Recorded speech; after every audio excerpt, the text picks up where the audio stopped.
Chapter 1. Primal Fundraising and Subjective Similarity. I'm like them. Story works. In fundraising, story is powerful. Story works better than formal descriptions. Story works better than facts and figures. Simply, story works better than non-story. But for an effective fundraising story, we need something more. It's not enough to tell a story. We need to tell the donor's story. The donor's story works. A compelling ask includes identity, links to challenge, links to victory, links back to identity. When does a story become the donor's story? This happens when the donor identifies with its characters and values. Fundraising starts with identity. Donors identify with characters they feel are like them. Screenwriter Robert McKee explains it this way. Empathetic means like me. In brain research, donations involve taking another's perspective. They also involve empathy for the other's situation. Both steps are easier when donors feel the other person is like them. This feeling of similarity is powerful in fundraising. To understand why, we need to go back, way back, all the way back to natural origins. Natural origins. In 1964, W.D. Hamilton presented a genetic model for giving. Giving doesn't help the donor, but it can help the donor's genes. Giving is genetically helpful when my cost is less than their benefit multiplied by our similarity. The math is easy. More benefit means more giving. Thus, need or impact matters, but so does similarity. This simple model matches some findings. Similarity in behavior, location, or appearance correlates with genetic similarity. Sharing these factors also increases cooperation and altruistic sharing. People often give more to those who are like them in some way. In experiments, giving increases when the donor and recipient share political views, religious views, sports team loyalty, or even music preferences. Similarity is subjective. Hamilton's math is simple, but people are complex.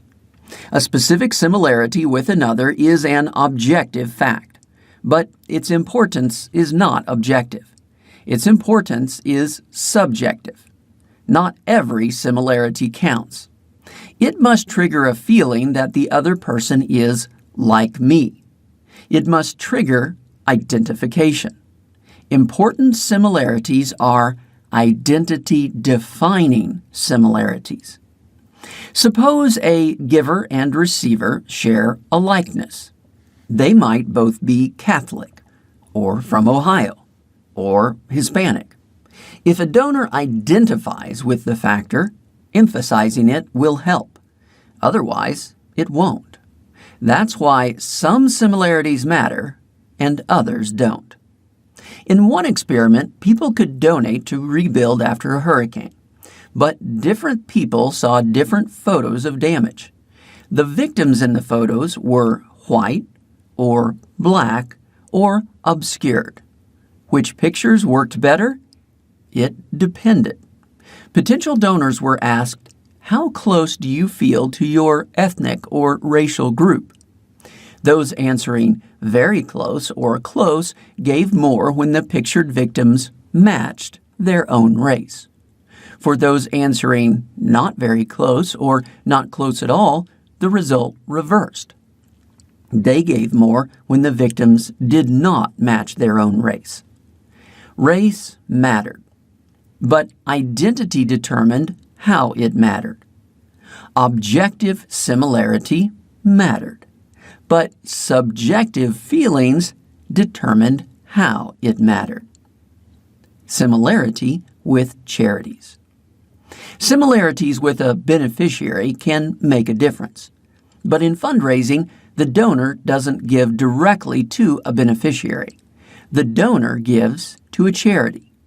This creates another chance for shared identity. The donor can still identify with the beneficiary, but he can also identify with the charity and its agents. For example, a donor might give to famine relief through his church, but he might never have given directly to a famine relief charity. The famine victims might be identical. The impact might be identical, but the charity is different. Sharing identity with the charity can motivate a gift. A donor can also identify with the fundraiser. Sharing similarities can help. In experiments, people are more compliant if the requester shares the same birthday, fingerprint similarities, or the same first name. One study examined 27 years of major gift proposals at a major research university. When female major gift prospects were solicited by female fundraisers, they were more likely to give, gave larger amounts, and were more likely to make subsequent gifts. Another study looked at a university's fundraising phone calls. Alumni were more likely to give to student callers who shared their same field of study, first name, or even first letter of their first name. This also happened when the alumnus's name started with the same letter as the university's name. Another study found a similar result. It asked for donations for an education project.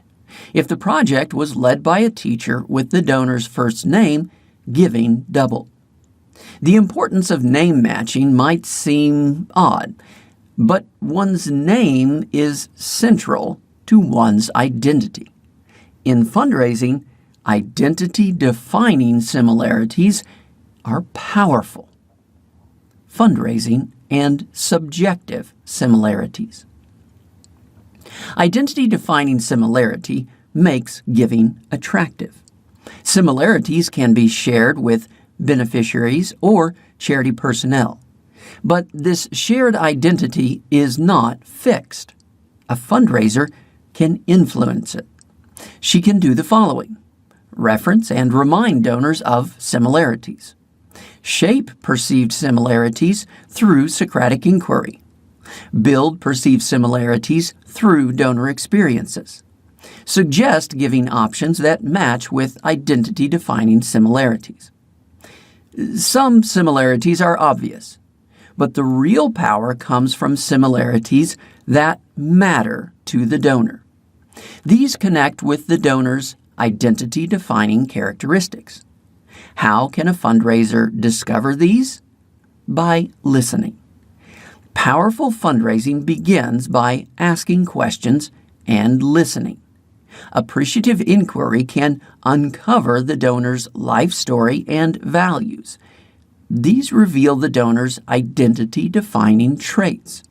They show the similarities that matter to the donor.